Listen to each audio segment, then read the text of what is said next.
Hello, and welcome back to another episode on the 6 Yards podcast. What an incredible round of fixtures did we have in the game week 2. 44 goals scored, which, by the way, is the highest number of goals scored in a single match week in a 20 club Premier League season. If this is an indication of things to come, I think we are up for one hell of a ride this season. So, a quick roundup on the last week fixtures. Arsenal snatched a late winner against West Ham. Spurs scored 5 against Saints. Liverpool beat a 10-man Chelsea side. City kickstarted the campaign with a win against Wolves, while Manchester United slumped to a defeat in their opening day fixture against a resurgent Palace side. Also, Everton cruised past West Brom to the top of the table, and Brighton registered a fine victory against Newcastle. So, joining me in today's episodes are Supreet, Sushant, Shayan, Manan, and Naveen. Oh, and by the way, we also have a new speaker joining us today, and I'd like to welcome Obro onto the 6 Yards podcast. Obro is a passionate Liverpool supporter who I'm sure is loving life at this moment, given how successful the club has been over the last 2 seasons. We're glad to have you on board, Obro. Welcome. Hey, hi. Thanks a lot. It's great to be part of this. And yes, of course, after a lot of waiting, the club has come to this far. So yeah, there had to be someone representing Liverpool in this one. Great. All right, so let's get started. First up, we have Sushant. Welcome back, mate. Manchester United kickstarted the campaign against Palace after an extended break due to their involvement in the European competition last season. I think they looked off pace, and it was clearly evident that they were lacking match fitness. But despite this fact, the central back pairing of Lindelof and Maguire was a nightmare, very honestly. And so, what are your thoughts on this? And what do you think the future beckons for United's defense? Hi Karthik.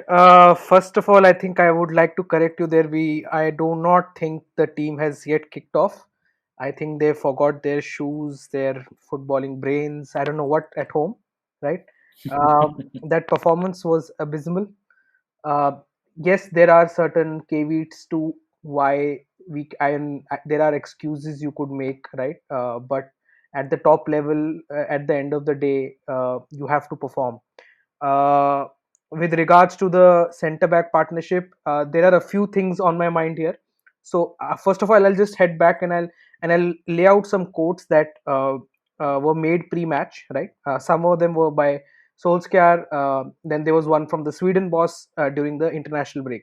So the Sweden boss during the international break pointed out saying, while speaking on Lindelof, right, he was tired. We talked beforehand about him only playing one game.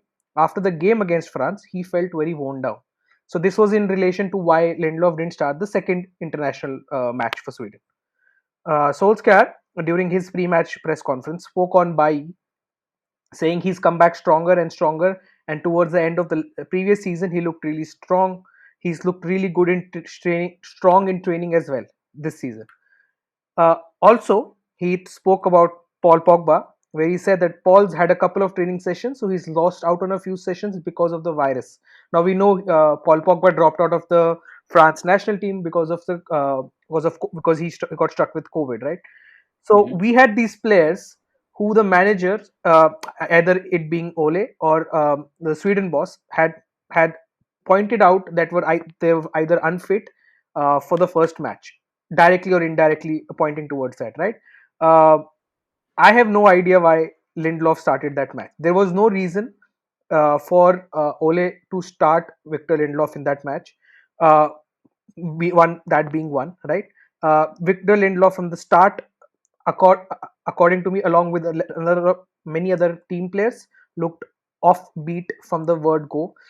Palace were much faster, and the style of football that Ole likes to play, where he's playing with a high line and he likes his attackers to push up, uh, leads to opportunities for if the team isn't fit enough, you can catch United out very easily, very easily. And now coming to that specific partnership of Maguire and Lindelof, last season we saw that these two together are easily exposed with speed on the break. Right, Lindelof Mhm. has no physicality. He cannot engage in tackles. Maguire is slow off the bat. right? He takes, I think a truck turns faster than Harry Maguire can turn around and run back towards the goal, right? So Okay. so again, Eric Bailly should be starting. We saw yesterday in the game against Luton Town how there were times when Eric Bailly was able to shut down attacks, counter attacks, you could call them, because of his speed, because of his recovery pace, right? Usually, what happens is on the right hand side we have Van Bissaka, which he who has been able to at times mask that weakness which Lindelof has, but the the game in the weekend we didn't have Van Bissaka as well, which is okay because he was tired and he was not fit enough for the first game, right? So that makes sense, right? But again, why wasn't Hmm. Eric Bailly starting? He Right. needs to be the first choice along with Maguire. You have to give him a chance because he's fit, right? If he wasn't fit, then you understand Victor Lindelof starting. But at this point, when the manager has come out and said that this player is fit and he's raring to go, and you have comments from another manager saying that Victor Lindelof is tired, why is Victor Lindelof starting? There is no reason, right? So there have been, obviously everyone has come down and said we need more signings, and this is all because of that. Hmm. At the end of the day, signings cannot be your plan B. So you can't go back and say we lost to Crystal Palace, who finished, uh, I think, 14th at the end of last season. We lost to Crystal Palace because we didn't have a Jadon Sancho.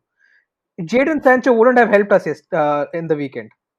That defending would still have Right. been invisible, Absolutely. right? So where are the plans, where are the patterns of football that you see from other teams? You see Liverpool play, you see City play. City at the weekend had this, on Monday night, had a really nice pullback goal, right, which has now become a trademark under Pep Guardiola.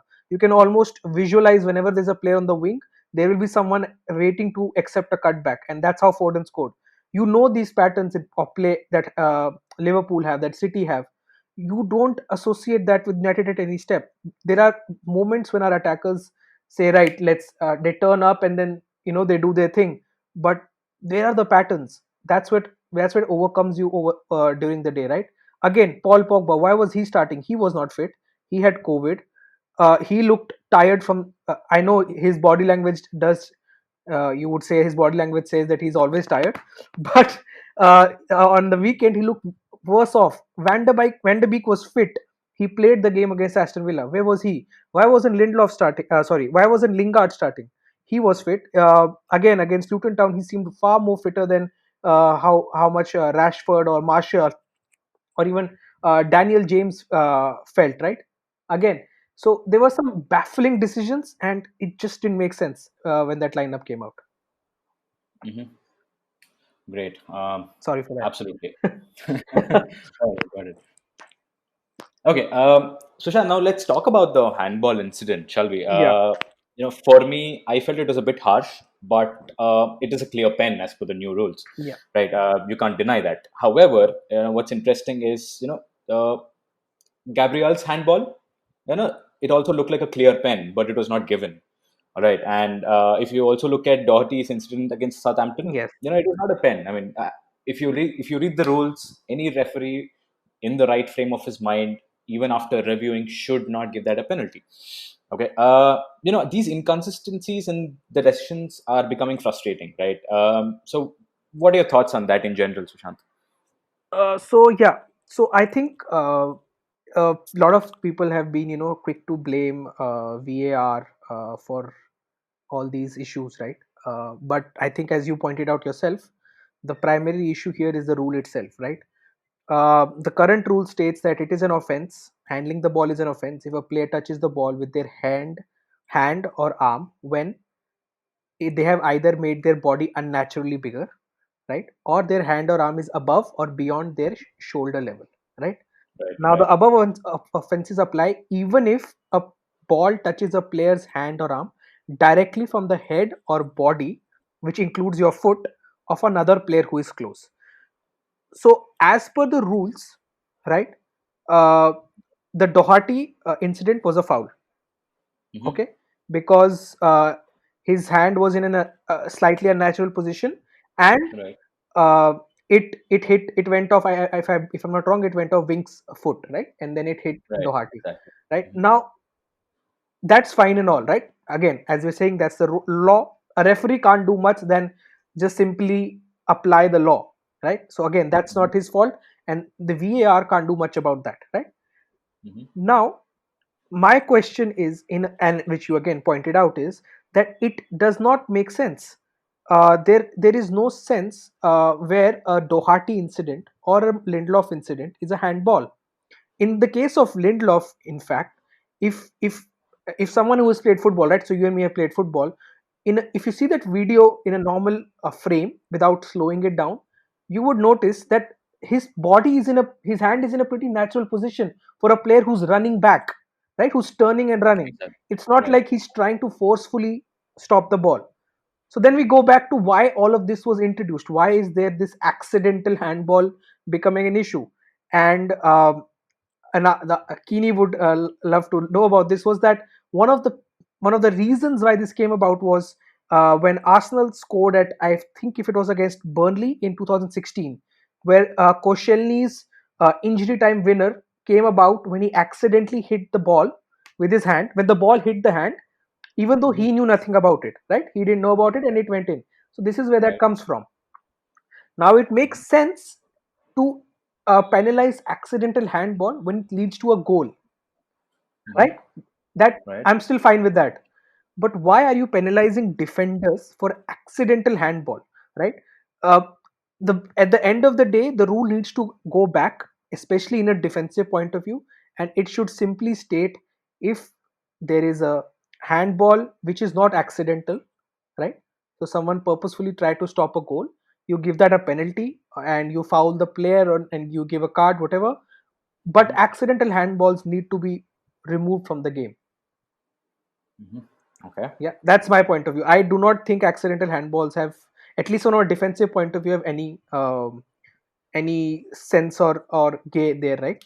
Now, another thing is that yeah, again, this would be something that you also remember last season. I believe it was Harry Kane who had handballed in the build-up during a Spurs goal, and it was then called back because, Correct. right? Yeah. Now Yeah. the new rule says, so again, to mitigate these circumstances, right? So it says, even though so IFBF tried to clarify by saying immediately, right? So if a deliberate handball immediately leads to a goal, but again, Mhm. what does IFAB mean when they say immediately? Does it mean like, what does it mean? Like, does the goal that that a Harry Kane handball was that immediate, or Mhm. was that not immediate? As is there a Mhm. time frame, or is it a number of passes? Where does that ruling stand? So there are Right. so many gray spots in terms of the rules, right? That I actually feel sorry for the referees, because Yeah, absolutely. yeah, Actually, because you can clearly see, right? Even after going back and referring, I mean, reviewing it, they're not able to take the right calls. yeah, So I think the gray area is definitely there, and something needs to be done. But I think these guys are experienced refs who are doing a top job in a top league. So I think we cannot afford to have inconsistencies in the decisions at such a high standard, especially when we have the video referee as an assistant. So I don't know. I think it's a big call that you made in terms of going back on the rule, yeah, which I'm not too sure how feasible it is going to yeah, be. But I think at least all we can hope is that referees are more vigilant in terms of reviewing the penalties, especially the handball incidents, yeah. and there's a consistency in what we see. But I think you will see a lot of attackers now trying to target player's hand when inside the box. Yeah, yeah, So absolutely. yeah, I think that would be an Yeah, interesting point to see. correct. And it will give us more topics to debate. Yes, So of course, always. yeah. Cool. Sushan, moving on. Another point which probably I want to get your opinion on is the balance in the midfield against the game against the Palace side. It really looked off as Pogba and McTominay, they sat really too deep. Okay, and they were not able to link up with Bruno to sort of influence the game. So, what were your thoughts on this, and how do you think United should line up in that midfield now that Van de Beek has been signed? Right. So about that, I think while I do like Scott McTominay as a player, uh, I do feel that Nemanja Matic is a much more solid option at the back in the midfield, right? Along with Pogba. Right. While I wouldn't like to, as as you said, right, they were sitting too deep. I wouldn't really like to ponder over that first game a lot in terms of how we will be setting up, because I think more than the where they were stationed, it was more about just not being effective enough in terms of fitness and tactically, right? I think as we move ahead, we will see that midfield move ahead a bit, like, right, like we saw post the restart, where Pogba was reaching was up linking up with Bruno seamlessly near the edge of the box, right? So I think we'll see Right. more of Right. that, but that would require Matic and a few of our fullbacks to also uh, push up further, right? There was a lot of conservatism, I might add, in terms of our fullbacks pushing up further, because when they do that, they open up the pitch as well, right? And you can see then your midfielders as well moving up. So I think overall, I am not as worried about the balance in midfield. I think Van de Beek adds another dimension, especially off the bench. Mhm. He will also help us in rotation. Last season, I think Bruno, we literally ran him out of gas by the end of the season. So I Right. think that will help us in terms of rotation. He does add Mhm. something different. I think he's much more direct inside the box, while Yeah. Bruno likes to take shots from outside the box and look to create chances and put in crosses. I think Van de Beek, as much as we have seen so far, he likes to have that not more than two touches on the ball and then just get inside the box as much as possible. And I think that's how Right. he got his goal as well, right? He was there, right there at the right Right. place at the right time. Correct. So yeah, so Correct. I think he does add a new dimension. Uh, in terms of balance, uh, I still think McTominay has a lot to learn, and I think once Matic is back and he's fit and he's starting along with Pogba, I think we'll be fine there, at Absolutely. least Yeah. in the I short think. I term. think. Right. Absolutely. I think. Yeah. I mean, we've got to look at the connect between Pogba and Bruno. I think what has been magical last season. I think in order to get United on track, that seamless transition is required. And let's see. Let's hope that Pogba tries to start playing a little forward and Yeah, gives that extra edge to the United side. Thanks, Sushant. Thanks for your inputs. It was lovely. thank you, thank you. Um, Hopefully next weekend I have a better feeling to discuss. let's hope so, Okay. or not. Anyway, moving on. I think we next have Manan and Obro joining us to discuss the Chelsea and Liverpool game. Welcome, lads. Manan has sort of been ranting on his Twitter account about a certain individual ever since Chelsea lost to Liverpool, which was actually fun. But my first question is an obvious one, and it is to you, Manan. Another error leading to a goal. Are his days in London numbered? And what are Chelsea going to do with Kepa? Thanks for that, KV. I know I've been ranting a lot. I'll try to be as humane and calm as possible. So to Kepa, right? I mean, it's an intriguing mystery with him. It's been a bizarre fall from grace for him, to be very honest. As far as I remember, he was very solid in his first season at Chelsea. He made some very crucial saves. The one that comes to mind is the penalty shootout against Eintracht Frankfurt in the Europa League semis, right? He was brilliant. I mean, he pulled off saves, and it looked like he'll justify that price tag. It's probably. I mean, the change in regime hasn't really helped his confidence. The coaching is also a bit of an issue. Henrique Hilario is not exactly been a stellar player in his career, and is not even a first choice goalkeeper most of his career. So he's not best placed to coach the world's costliest keeper, right? So and to be honest, even Frank Lampard wanted to bring in Shea Given as a coach.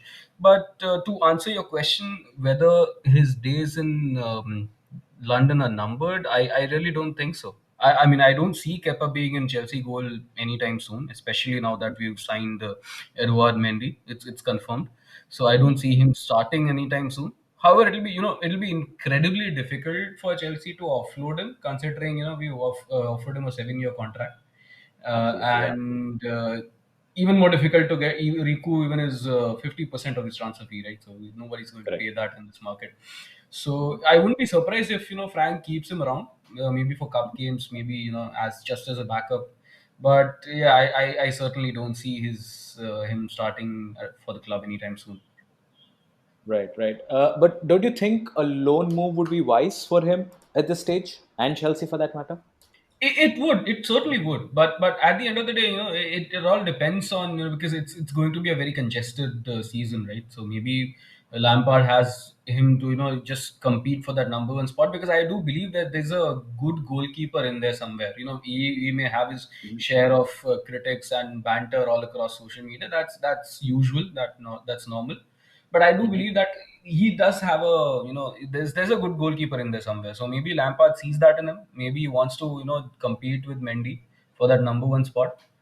But I mean, at the end of the day, I do believe that a loan move would suffice, and it would be good for him to get that kind of an experience to get his confidence back. Maybe in Spain, which would not Yeah, yeah. be bad at all. Right, right. Okay. Great. So, Abro, a fine win against a 10-man Chelsea, and I thought Sadio Mane looked lively, and seemed to have finally got into the rhythm. Obviously, he was a standout performer last year as well. With Messi even stating that he is his pick for Ballon d'Or. Is this finally the season for him to be the best in the Premier League? Right. Yeah. So Sadio has always been brilliant, right? So he's that hardworking fellow who runs around all the time and always tries to find that find that extra bit, go that extra bit always. He is obviously in the top bracket in the PL and definitely also in the world amongst the world players. Right, he has been duly recognized by Fabregas also recently, calling him the best player in the Premier League. Right. Right, Mhm. and yeah, and so it is just not the goals or the assists ratio of Sadio, right? So where maybe Mo Salah takes the more credit there, right? So it's many contributions like the closing downs he did, like which resulted in the goal in this week, the Right, second right, goal, and right. also the tracking back that he does to cover for Robertson, right? So that robos Correct. and so that is also very important, right? So he's always running around. So that is also very important and a feature that he brings in the game. And as you pointed out rightly, last season, like some of those very crucial points against Norwich, that last goal against Aston Villa, right, at the 93rd or 94th minute, which Right. resulted in the win, which is very important, right? And so, whether he'll be, the able to win the Player of the Season or the PFA Player of the Season, or that's a very different question, right? And there's still a long way to go, but I'm sure he'll be up there in contention, with the select few of Kevin De Bruyne, Mo Salah. I'm sure they'll also be up there along with a few others. But yeah, I'm sure he'll be in contention. Yeah, yeah, absolutely. I think one of the core reasons why Mane is loved by players and fans alike. I think, as you mentioned, right, it's the work he does off the ball. I think that is unmatched. So at times people tend to focus on maintaining the stats or things like that, but I think he does a fab job for the team, and yeah, that is a very very important factor in terms of getting recognition from players and fans alike. Yeah, absolutely. And that rivalry, a little bit of rivalry that he has with Salah, I think that is also good for the team. It keeps Correct. both of them going. It's a healthy relationship. I mean, that's Absolutely. one way to term it, right? Yeah, absolutely. Yeah, yeah. All right. So sticking on the subject, actually, when I saw the lineup, I was, honestly thought that Liverpool finally have a weak link that Chelsea can capitalize on. But Fabinho has slotted into that defense like he's been playing there for years. Now that there are options in midfield, right? Hmm. Can he offer the versatility in the defense and sort of start pushing for that? I know this is a little off the topic, but I think, can he challenge and become a regular defender? Do you think, you see that happening? So the question is whether he wants to be one or not is also another question, right? Right, right. Yeah. So, but yeah, so when there are two parts to it. So one, even when I saw the lineup, I was searching for either Gomez or Matip. What happened? Matip obviously was injured, I knew that, but then Correct, I was correct. looking for Gomez. But then, given how injury prone both of them are, Matip and Gomez, I think that is one of the reasons that Klopp is probably not, that much inclined to buy another centre back. Getting a cover because Fabinho can do that job. He has done it Correct. previously.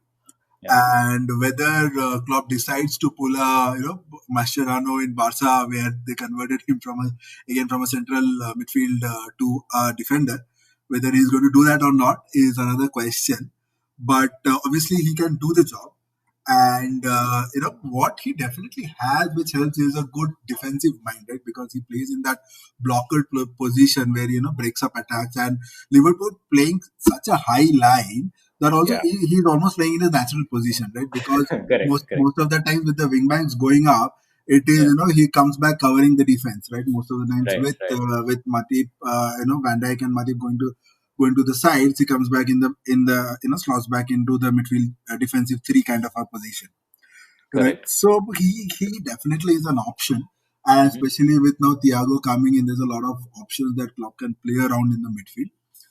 But if he goes back there, what we will miss is the goals like the ones he scored against Man City. Those bullet shots is something we're Right. going to definitely miss from Right. the Right. midfield. But I'm sure Thiago can cover up for that. Right. Right. Cool. Okay. Yeah. Manan, bringing you back into the conversation. Okay, let's do the ifs. What if? So had Jorginho converted from the spot, and had Werner did, I mean, let's assume that he took his chances better. Could you have had a different result? Because honestly, I feel that Liverpool let you off the hook. A little too easy. What are your thoughts on that? Like you said, Karthik, it's a game of ifs and buts, isn't it? I mean, in my view, even if Jorginho had converted from the spot, I don't think the result would have been anything other than a Chelsea defeat. Simply because Liverpool are just too good. They would have come on that much stronger. They would have been maybe Trent Alexander-Arnold and Robertson would have bombarded forward crosses left, right, and center. So I think the result as much wouldn't have been much different. To be very honest, I'm not even that mad about Jorginho missing that penalty or Kepa, just doing Kepa things. So, Hmm. or even for that matter, Werner being a little rusty in front of the goal. My Right. frustration is purely focused on Andreas Christensen. Right. The point is, even though Chelsea didn't create anything of note in that first half, I felt that they controlled the game well. I mean, you obviously have to keep in mind that they were playing last season's runaway champions, right? And they kept Liverpool at an arm's length. Right. Even if Chelsea didn't create much, neither did Liverpool. But Correct. unfortunately, one simple ball over the top, we all know how Mane uses his body, and he's very clever in going down in situations like this. And Mhm. Christensen completely had a moment of madness, and it sort of ruined what looked like a very promising second half, very Mm. intriguing Right. second half. And Right. not just that, he also ruined on a very different note. He also ruined Havertz's home debut. Obviously, he had to be Correct. sacrificed once you go Obviously. man down because Mount offers something else entirely. And because of his red, obviously, Lampard would have learned nothing from this game from a tactical point of view. So it's like I Mhm. said, it's a game of ifs and buts. Even if let's say some that Jorginho penalty had gone, I don't really think the result would have been anything other than that what it turned out to be. Okay, interesting, interesting. Since you anyway touched upon Christensen, coming to the defense, you know, there are rumors that Zuma might be on his way out, right? Mhm. And the fact that Thiago Silva may not be able to start as many games as the fans would want him to. How do you think Lampard is going to manage his centre back pairing? So first of all, I really don't see Zuma leaving. Not now at of all moments, especially after Christensen had this moment of madness, and Right. Rudiger is someone you just cannot rely on. So I don't personally see Zuma leaving. He's been one of the more consistent centre backs that Chelsea have had under ever since Lampard took over. In fact, and I do believe that he'll Hmm. most likely be an established partner to Thiago Silva at the back. The one point of complaint that I personally had, and I'm sure Lampard would also have, preferred not to do, is that he's had to chop and change his defense all too frequently last season. So Hmm. one thing he would appreciate and he would welcome is a settled centre back pairing, which I think for me it is Thiago Silva and Zuma. And one of the more Correct. encouraging signs from that Liverpool game, one of the very few, in fact, was that Fikayo Tomori did very well when he came on in the second half. He dealt with situations, and he dealt with the Liverpool's front three very well. So I think defense wise, and also you have got to keep in mind that one of the things that Chelsea fans are most optimistic about is the fact that we have finally recruited a defense coach, highly rated Anthony Barry, who joined from Wigan Athletic. So I think there has been optimism around that defense part, but at the end of the day, if you chop and change too much, it's a very tricky position, because if you chop and change too much, there's no settled backline, and you're always prone to conceding goals. So it's Exactly. going to be an interesting proposition. But if you say Zuma is on his way out and Thiago Silva may not be able to start as many games, I think that's a cause of concern for all Chelsea fans across the world. Hmm. Right. And quickly, while we are on the subject, do you see another centre back coming in just in case to provide cover? Given. I really don't think so. Not in this window. Not with the amount of money that you spent. I know that Frank wants to bring in Declan Rice as a centre back predominantly, but I, Hmm. I simply don't feel that West Ham will sell for anything below 80 million. It's the typical English market that we have. Absolutely. Yeah. So I really don't think so. And there's no point in going for a stopgap solution. The best thing maybe we can do is give Malan Sarr a shot. But I don't see that happening either. So all said and done, I really don't think there's going to be another signing after this, after Mendy, that is. Yeah. Yeah. Makes sense. Right. Yeah. Okay. All right. So, Abro, bringing you back into the discussion, finally, after months of protraction, Thiago is finally done. He even managed to play 45 minutes. Although it was a shame that he conceded the penalty, but, what were your thoughts on his performance? And more importantly, how exactly do you think he will improve a squad that has already been so good? Yeah. So, obviously he was excellent, right? And at Liverpool, we are not used to such established stars coming through our doors. So it's mostly, even from the times of Xabi Alonso to Fernando Torres, they came to Liverpool and became the stars that they were, right? So even to the days of Sadio Mane and Mo Salah. So Thiago coming in, obviously, is probably one of the few players who could go on and improve this squad. Uh, Right. right. So, and he brings that stability in the midfield. Can become the creative force, which we probably hope Naby Keita would become. But given his injuries and his inconsistencies, he's still not lived up to that potential. So, Correct. and what more importantly, what it can give us is another, mode of attack, right? So after Coutinho left, so there was no creative midfielder in there, right? So, Right. and our the attacking responsibility primarily fell on Trent and on Robo on the both sides. Correct. And then with teams who were sitting back and sitting deep, so sometimes it was very difficult to break them down. Right, so Hmm. with Thiago coming in, with the speedy forwards that we have, it does give a lot of options to Klopp to chop and change his systems.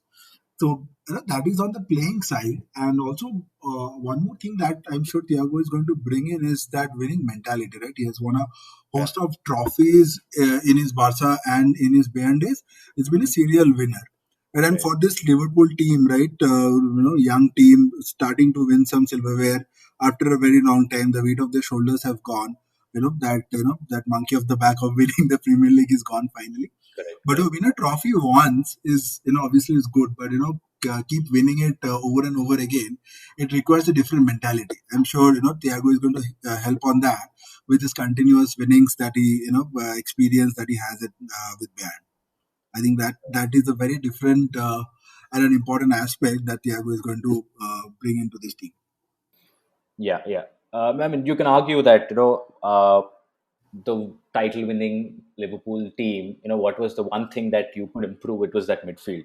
I think as scary as they already are, I'm just terrified of what we're going to see in terms of that midfield.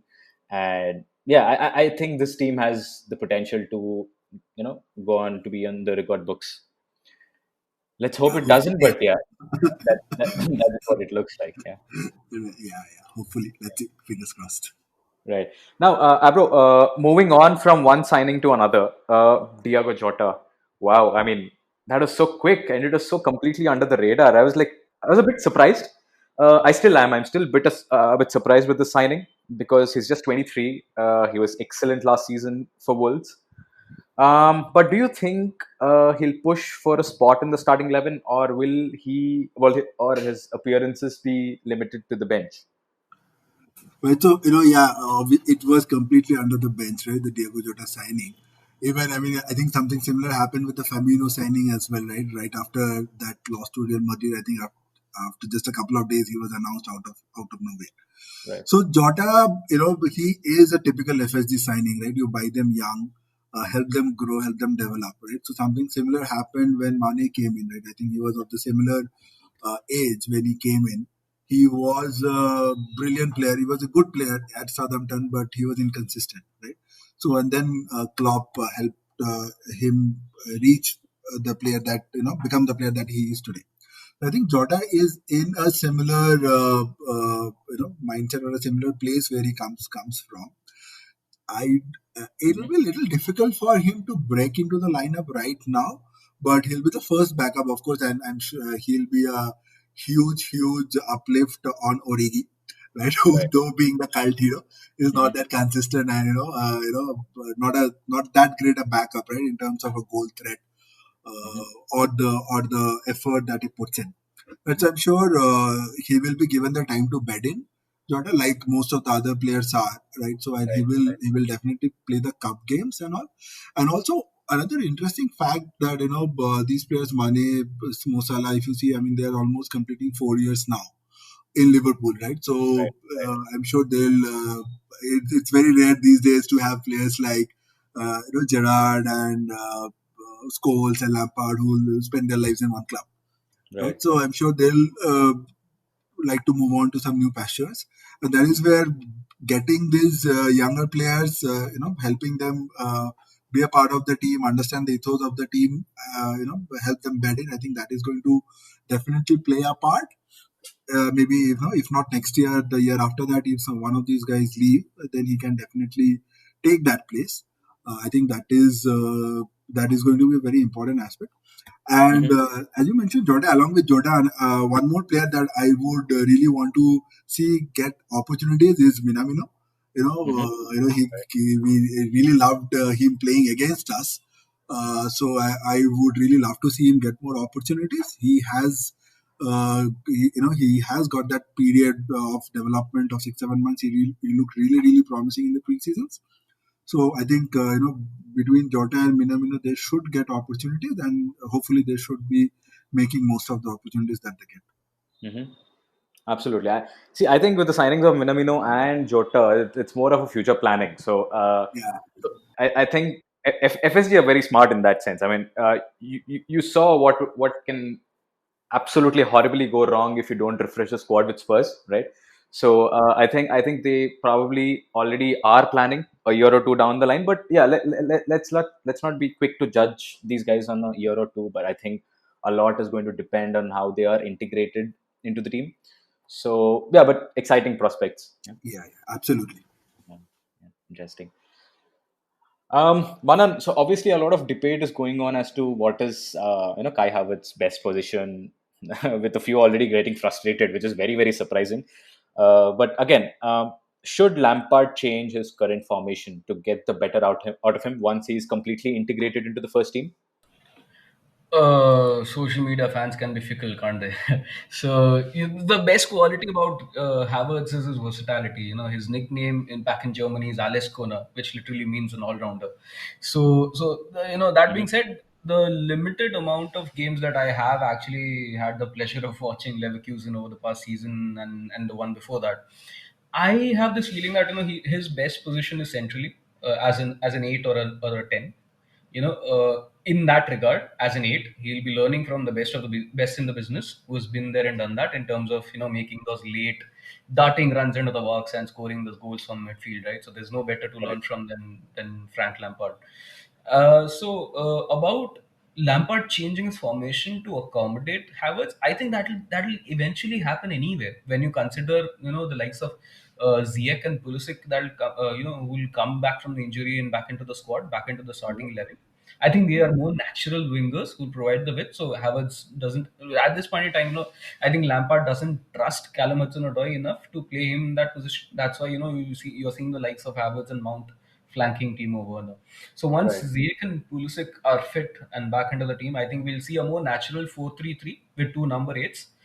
Something that bear in mind, something that Lampard already experimented post lockdown last season, and it Yeah. worked to a tidy effect. Only that now we'll have a potentially world class player to execute it. So that's where the whole systems and tactic dynamic comes into play when we're talking about Kai Havertz. Hmm. Okay. But yeah, I think he's one to watch out for. He has the potential to carry this Chelsea team to the next level. Yeah. Absolutely, absolutely. It really bothers me when people start spewing absolute random stuff on social media after watching two games, and it just goes out to all the teams, not just Chelsea. Right. Right. Yeah, Okay. Thanks, Manan. Thanks, Abro, for your insights. So now I think we're coming to the best part of the podcast, and for obvious reasons, we have Shine joining us to discuss the crazy week at Tottenham. Welcome, Shine. Um, two bumper signings and always forgotten. But it really looked like that, we were going to struggle until Son and Kane started to combine on more than one occasion to give the Spurs a victory. What were your thoughts on the performance, Chan, and in particular on Harry Kane's passing? Is he more than just a striker? Hey, hi, KV. What a lovely game of football, right? I mean, 7 goals. We Yeah, all love those high scoring matches, right? From time to time, this was particularly one. The prime contributor to the 44 goals over game week 2, as you mentioned in the early part of the podcast.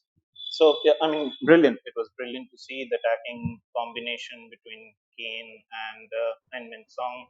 hmm, Just lovely, lovely to see. And I just mind you, I mean, this was no small feat, KV. I mean, forget about those four. That's at a different right, level. But I think the last time a player assisted another one for an entire hat trick, I think was Thierry Henry for Freddie Ljungberg for yeah, Arsenal way back in May 2003 against Sunderland. So just tells you how difficult this kind of performances are, and right, what a brilliant performance it was from the two forwards of Spurs. So Harry Kane, right, KV? I mean, there's much more than meets the eye. There are pundits in the game who just look at the stats and pass those judgments, right? And if you look at those stats for Harry Kane in terms of the assists, then they right, don't show a good picture. right, Very honestly, if you just look at the last 3 seasons in the Premier League, there's just 2, 4, and 2 in the last three. But Harry Kane, as you said, right, is much more than a prolific striker. We all know he's a brilliant striker. But hmm, the role of a striker is just not limited to him scoring goals, right? He and what Harry Kane does is, being the menace that he is for the opponent defenders, he poses that big threat to the defense. And hmm, what that does is, let's say we have all played the game, right? So when 2 or 3 defenders are primarily marking you, as because you are the prime center forward, that leaves those small gaps for the remaining two or the number 10 to utilize those gaps, and then they are free to take a shot or make those runs. And right, Harry Kane being, as I said, he utilizes that, and Son Heung-min and Moura and Lamela all thrive on that little piece of hmm, footballing strategy that a lot of good centre forwards use. correct, Uh, the other bit I think which might have gone under the radar for everyone is the brilliant link up play between Son Heung-min and Harry Kane. yeah. It's just it was lovely to see. I watched the game afterwards, and it was just lovely to see two forwards linking up so brilliantly. And in my mind, it was sort of a love affair between two brilliant players.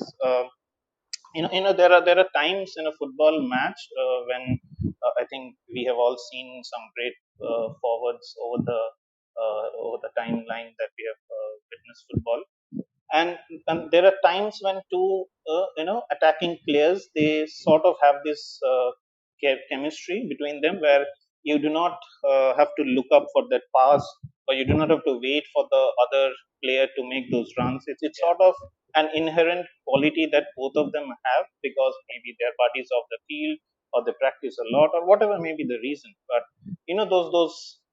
those split second differences can cause a great bit of trouble for opponent defenders in a top professional game. And I think the combination between Son and Min and Harry Kane just absolutely thrives on that. Uh, I mean, interesting. I was looking at some records, and these two, right, the Harry Kane and Son Heung-min, the pair has contributed 24 goals in the Premier League since I think 2015, when Son Heung-min joined Spurs, and Yeah, that's a hell a number of goals. And yeah, it's four more than guess who, Sergio Aguero and Kevin De Bruyne, and that speaks volumes of the link up play and the combination that these guys have. So it's pretty amazing to see both these guys in action. I've always had very high regards for Son Heung-min. I think he's a top player by the way he conducts himself, by the way he plays the game. So yeah, lovely character, and it was pretty evident that day, scoring all those goals in the game against us. right, right. Interesting. I mean, Manan would definitely disagree with you on the thoughts you have on Sonny, but another interesting fact, Shine, is that you were talking about the link up partnerships. If you look at the top six, right, Harry Kane would feature thrice in that. He along with Dele Alli, he along with Christian Eriksen, he has consistently found those partners. I think that is one of the reasons why Spurs were, playing free scoring football under Mauricio Pochettino. And yeah, I think that attribute, that stat is a great attribute to his efforts. That Um, that speaks volumes about the player Harry Kane is. I mean, if you in a lifespan of 10 to 12 years in a professional game, if you remain the top-notch center forward that you are, who scores 30 odd goals in a season, and plus you contribute, maybe not in terms of the column of assists, but at the back end you do all those nuances of football that we know. Then I think it's a very brilliant thing for Harry Kane as a centre forward. right, right, absolutely. Now coming to the centre back pairing. Okay, I think there was a change. I think Mourinho, as we all know, never sticks with one set of centre backs. He has this tendency to change because of the options that he has at Spurs. Sanchez replaced Alderweireld, but they still looked weak. They still looked error prone. I mean, up to the minute 60, I didn't have any strong feeling that Spurs were going to win it. And what did you make of that? What are your thoughts on that? They did look bad, didn't they? I mean, the first half, especially KV. I thought Danny Ings was going to score at least a couple in the first half only. Mhm. The first goal that he scored, it was completely a massacre at the back. I mean, I just saw the ball loop over Eric Dyer. There was no anticipation. I mean, as a centre back, as a prime centre back, you're supposed to anticipate all those balls, but he was nowhere. And by the time I think it reached Dannings's right foot, Davinson Sanchez was nowhere, and it was a simple, brilliant goal. Uh, Mhm. I really think, very honestly, KV, that's the back center back position is something which is very vulnerable. I, Right, I hope that it doesn't come back to bite Spurs in the course of the season, because right, against the Southampton side, uh, well, 5 goals, for 2 goals against, it might not look that bad. But as you progress in the latter stages of the Europa, and you'll face some tough teams. You come across teams like Liverpool, City, Chelsea with Havertz and Werner with that kind of speed. I right, really feel that's going to cause problems. And right. I, what I have never liked. This is my personal opinion. I've never liked Eric Dyer as a centre back. I fell in love with him when he was playing as a centre mid for the England national team. I thought he was brilliant. But once England has also tried him at the centre back position, he's Hmm. not fared very well. I didn't like him, as I said, the couple of anticipations that he did Hmm. for the Southampton game. I didn't like him, Right. and you combine that with Davinson Sanchez, you know why he was brought in, because Alderweireld in the 1-0 loss against Everton wasn't that great either. And I think Mourinho, Right. that's Yeah. why brought in against even Locomotive. I think in the Europa he brought in Sanchez, and then he continued with him. But Davinson Sanchez also wasn't that great, very honestly. I thought a couple of, I think on the right hand side there were a couple of passes, and on the wing, and he looked very vulnerable. Right. Right. So I think that's a pretty interesting thing for Mourinho to take care of, because if I look at the squad, right, and the centre backs, if I primarily focus on them, Spurs doesn't. I mean, they do not have much quality. There's I think Right. Juan Foyth, the Yeah. Argentinian, Yeah. and Jafet Tanganga, the Yeah. 21-year-old Englishman. Mm. Both these guys, as you say, we all say those are promising youngsters coming up the ranks, and Mourinho might use them in the Carabao Cup and the FA Cup. But going by what Mourinho has been, and how his cornerstone of his strategy has been a Zanetti or a Terry over the years, he would love to have, I think, a strong centre back position in Spurs. So that's why Yeah. you can understand the past 24 odd hours. There has been Mm. some strong rumors about Ruben Dias from Benfica, then Yeah. Yeah. Milan Skriniar from Inter, and it, Yeah. it absolutely makes sense. I guess Mourinho, deep down, he knows that if Spurs has to go the full length or win a trophy, then maybe you need someone very strong at the back to handle all those vulnerabilities that has. So Hmm. yeah, Yeah, yeah. I think that is a very crucial point that you highlighted. In terms of the speed that the centre backs have at Tottenham, it's not too great. I think it's very apparent. And teams can take a big advantage. And no matter how good your forwards are, if you have a vulnerability over there, I think things can go wrong. I think. Sorry, Kevi. I mean, another, I think, a part which might be causing a bit of trouble is the addition of Doherty at the right back position. Hmm. This, if you analyze the game, right, even I think the first one against Everton. Now, Doherty, we all know against Wolves, he was such a brilliant player, but then Doherty is someone who likes to, just go boom boom on the right hand side or the left hand side. Primarily on the right hand side, he'll just go up the pitch. He'll make those contributions with those assists. I Hmm. remember in the, I think, Everton game, he was almost inside the penalty box where there was a lovely chip from Right. Harry Kane, and it was very, I think, it was unlucky for Spurs that he couldn't make it the goal. Pickford was, I think, with his left foot stuck out. So Doherty is someone who did this for Wolves day in day out. Now you can't do that for someone like a Mourinho. Mourinho doesn't prefer that. Mourinho rather wants someone to be a little bit conservative. You might have to have that balance within yourself as a right back. Now, when Doherty does that, right, it creates the space at the back and leaves your two centre backs vulnerable. Now, to Right. add to that, if Reguilon comes, and most probably he will take in Ben Davis's place on the left flank. Now, Yeah. both these two, if they just go, just bombard down the two flanks, either your central midfield guy has to come back, but then all your three, or at least two at the back, have to be very agile and very strong. I find that really difficult with Yeah. Spurs at the moment.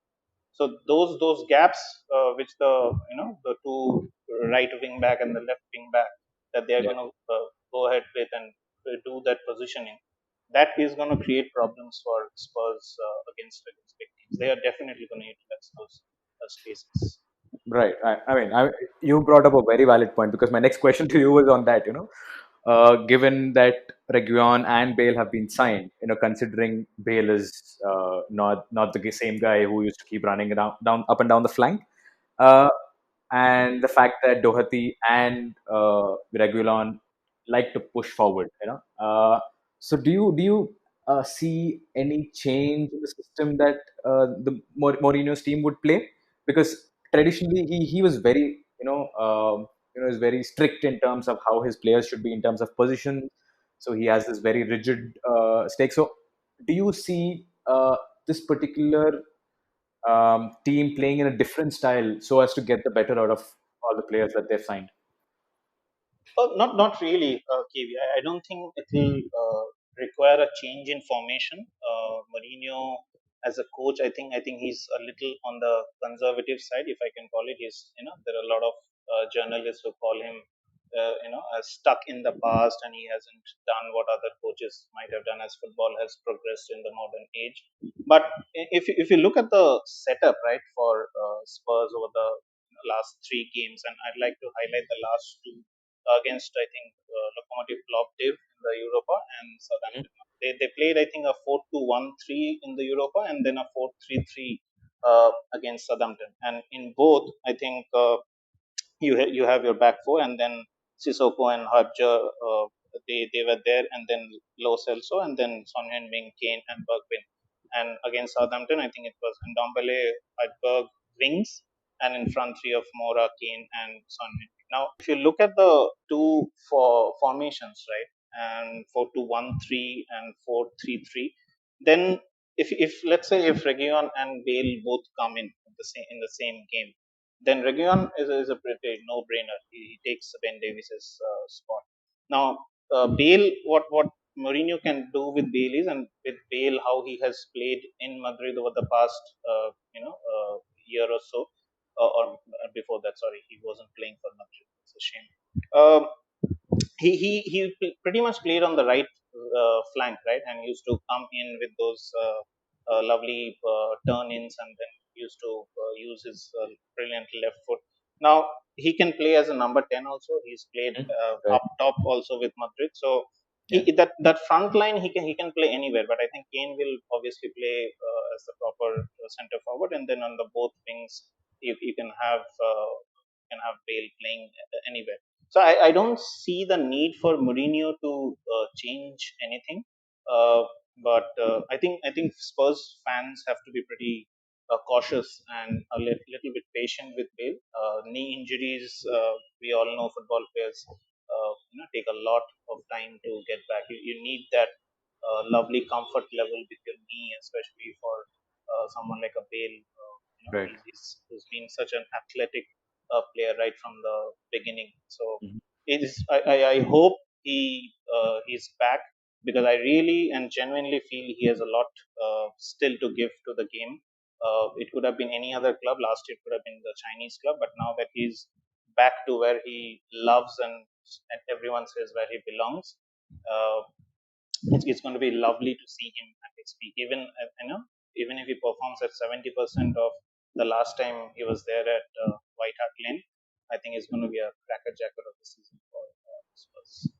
Yeah, yeah, absolutely. I think more than that, I think he needs to feel that love. I think that is one of the reason to come back. The whole saga that he had at Madrid, it didn't go down well, right? So obviously he needs some love, and what better than coming back to Spurs? But thanks for the word, Shine. It would have been just absolutely perfect had you ended it with a "Come on, you Spurs." But nonetheless, you know, all right, Let's not get overboard, Kim. Let's go. all right, all right. Next up, let's have a man who probably must be dreading of all the Spurs talk that we've been having. Supreet, welcome to the other side of the podcast, mate. Thank you. Finally, I couldn't.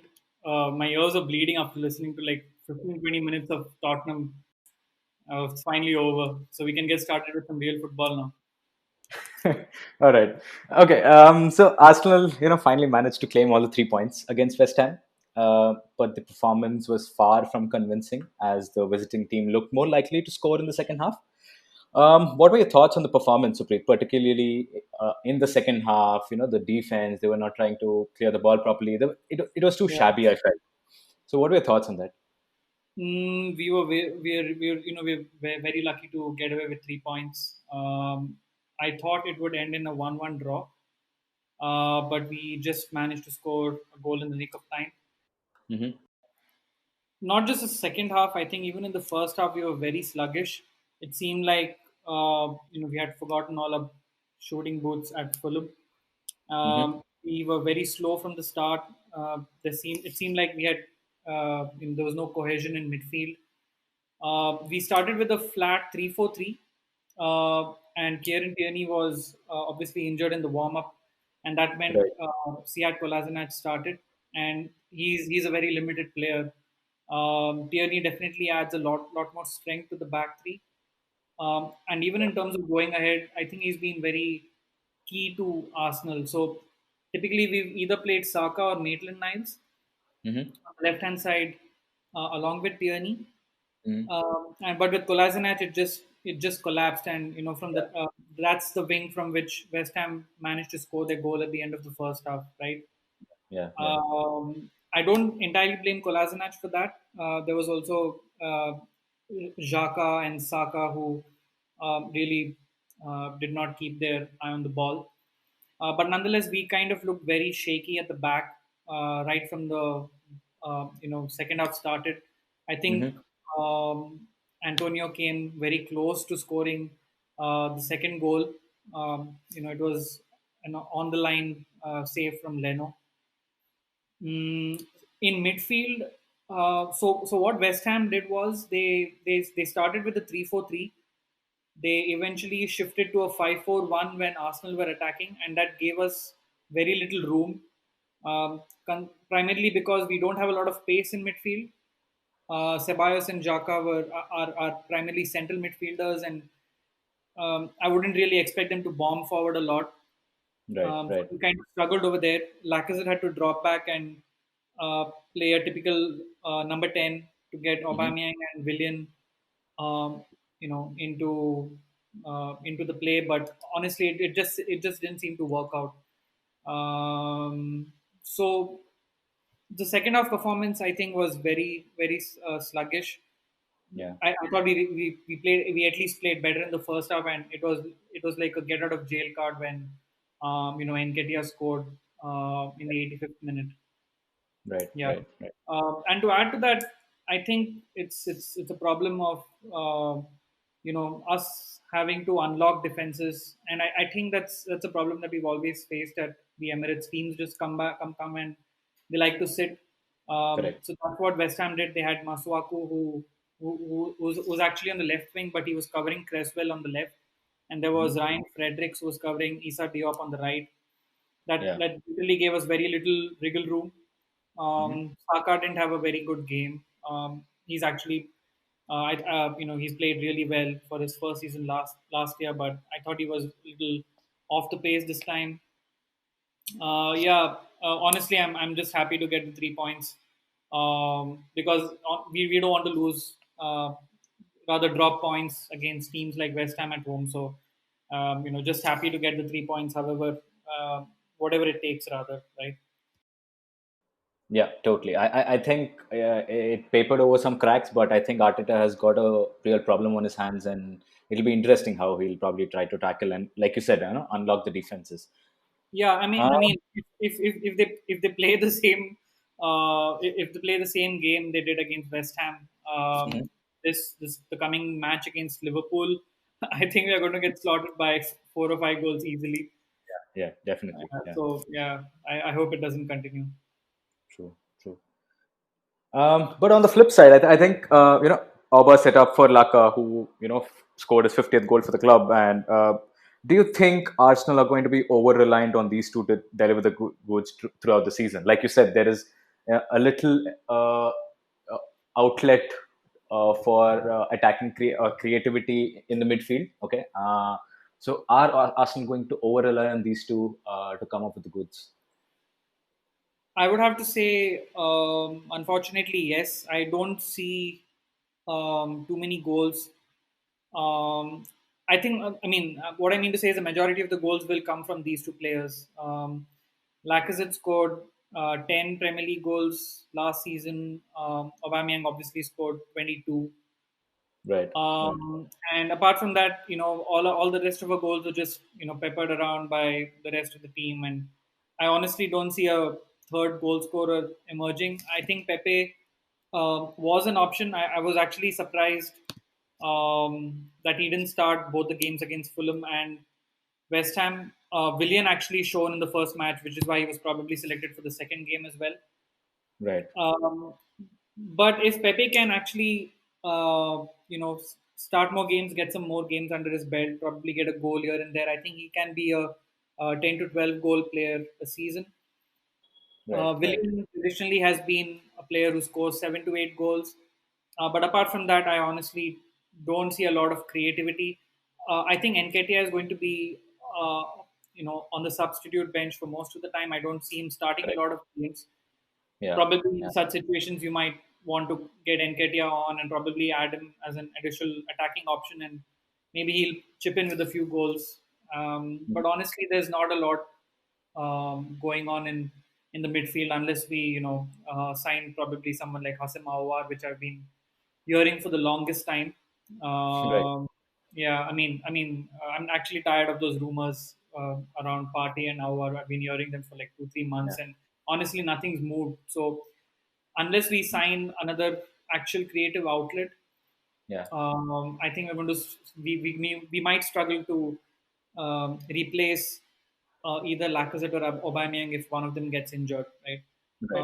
Right. Um, the rest of the midfield is just Ceballos, Xhaka, El Neni. He might be on his way out. Still not sure. Yeah. Ozil is almost as good as frozen out. Guendouzi, still I'm not entirely sure if we'll keep him.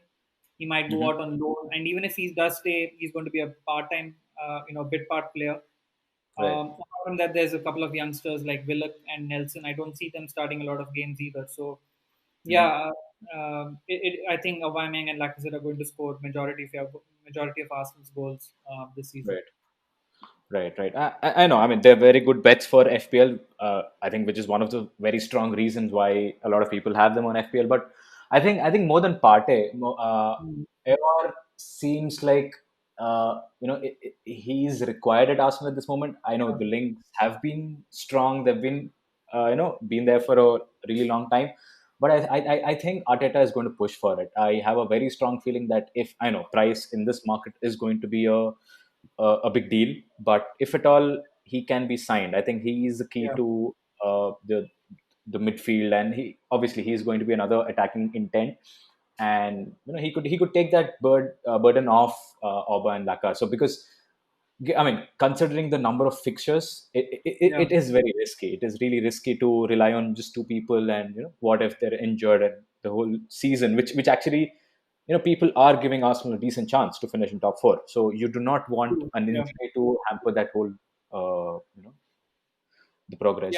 yeah, that's correct. I think Willian has definitely offered us an additional option, but I think we Right. still need that another player who can play more centrally, just Right. ahead of the just ahead of maybe Ceballos and Xhaka. Right. But yeah, I hope the deal pushes through, and it'll be interesting to see what happens. Hmm.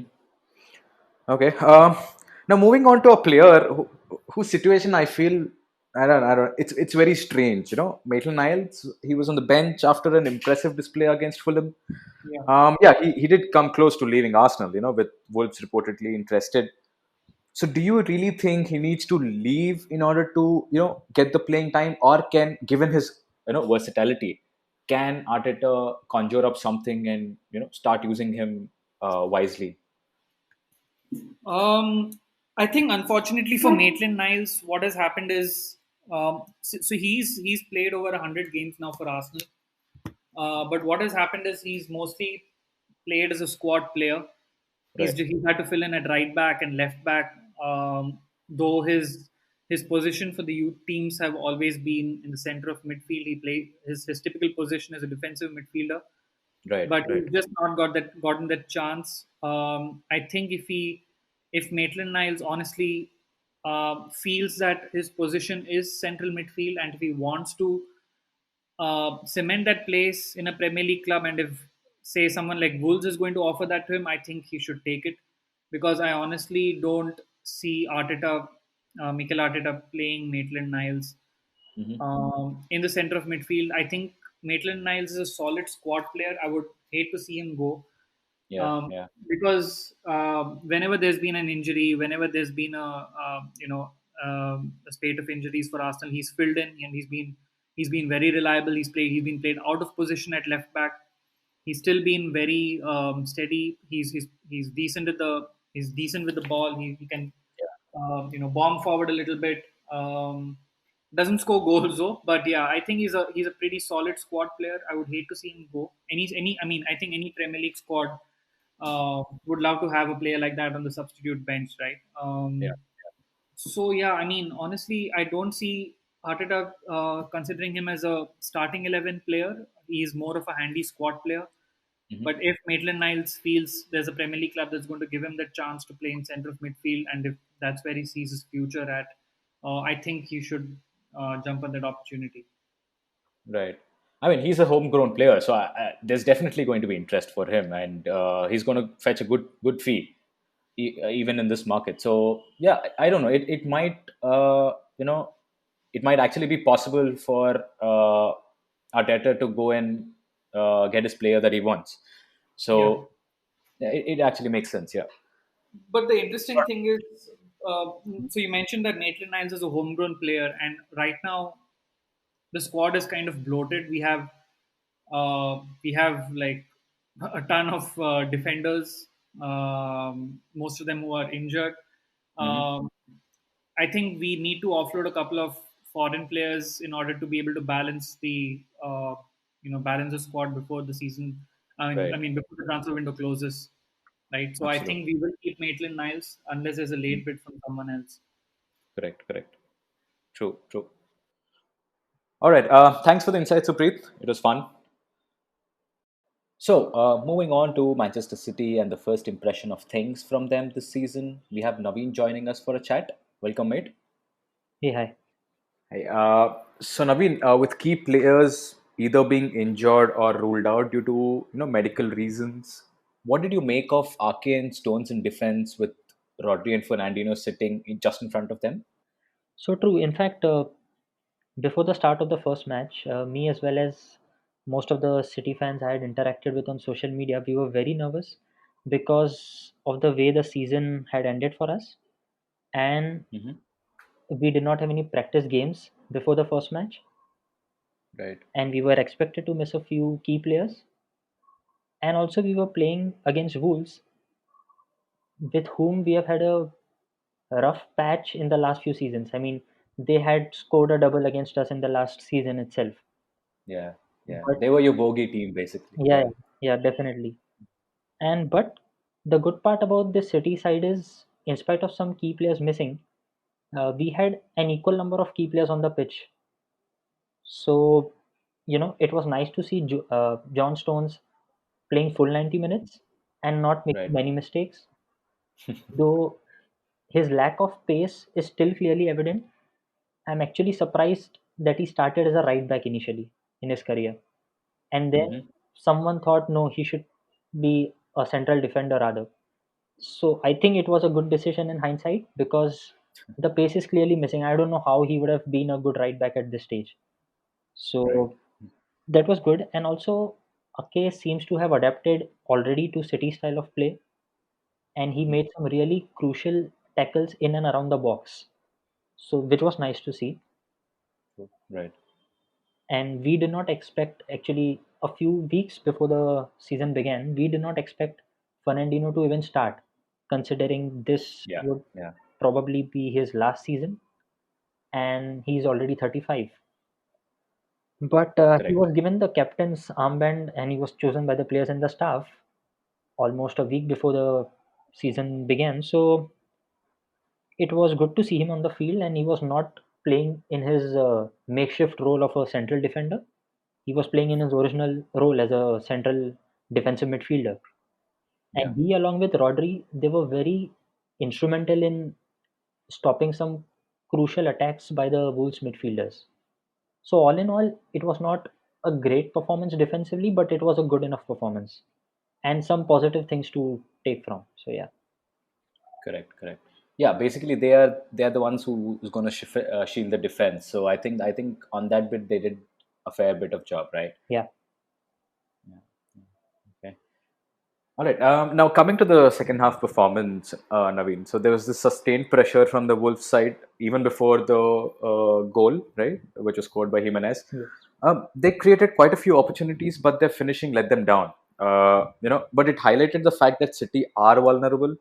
And so, as a fan, what were your impressions on that?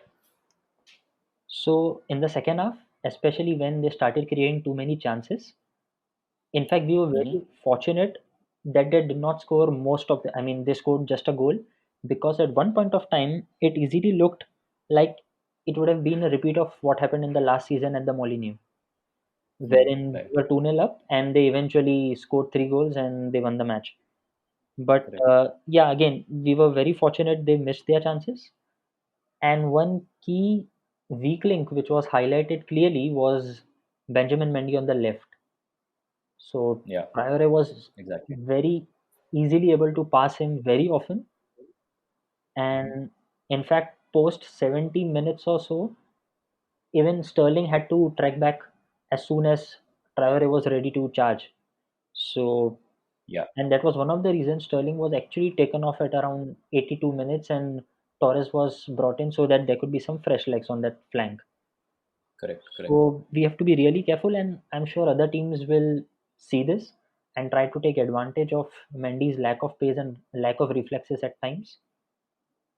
But Hmm. I hope Cancelo can be fit soon and he can play much better in the same position as Mendy.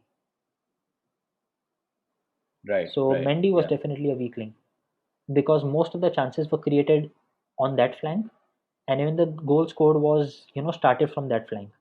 The attack was started from that flank. So yeah. But it was Right. good to see Right. that City did not panic and they were even pressing towards the end and they eventually scored the third goal also. So that was good to see. Yeah. Yeah, in fact, I think I was happy to see that a few City fans, took the lighter side of it and, were saying that, all Benjamin Mendy could catch today was the baby oil of Traore. So, Yeah. yeah, it's funny, but I think, yeah, as you rightly mentioned, City were fortunate, and, scoring the third goal actually killed the match. But nonetheless, I think it's an area, as you said, like the other teams are going to watch, and Yes. yeah, let's hope how Pep is going to address that issue. Yeah. I'm really hoping Cancelo can join in soon because he played a few matches on the left after the restart last season and he was Hmm. pretty good. And with Kyle Walker on the right, I think we played very decent in all the matches. We had this, I mean, we had these players on the flanks. So we should be good once Cancelo Yeah, is back. yeah, true, true. All right. So now, with David Silva departing last season, Pep confirmed that Phil Foden is going to be his replacement. And the youngster at the back of the controversy in Iceland, he looked good against Wolves. So, what are your expectations from him, and will he prove to be a regular starter for City in the coming match weeks? So yeah, I mean, based on his performance in the match, he surely did not let the controversy affect him on the pitch at least. And Hmm. though honestly, personally, I was a bit disappointed because he comes from that part of City. Not really, he does not belong to Manchester as such, but he is a rare breed of young footballers who have always dreamt of playing for City. Especially in the last decade or so, we don't have many homegrown players who have reached Right, the right. top level. So a bit disappointed personally, but I think he'll do well. And he has this basic instinct to attack and create space for himself to let the final pass come to him. We have seen Yeah. the kind of goals he scores. Mostly, he creates a lot of space for himself. He's just there Mm. at the right moment. So I don't think so. Pep would be benching him very often this season, and he will play a critical role this season definitely. Yeah, yeah.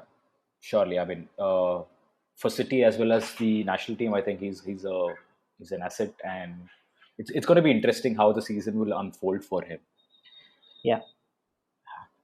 Thanks a lot, Naveen, for your insights. All right, lads. That brings us to the end of episode 2 on the 6 Yards podcast. We'll now look forward to a game week 3 as United head south coast to take on Brighton. Chelsea are away at West Brom, whereas City are at home facing Leicester. Spurs travel to North Macedonia midweek before hosting Newcastle over the weekend.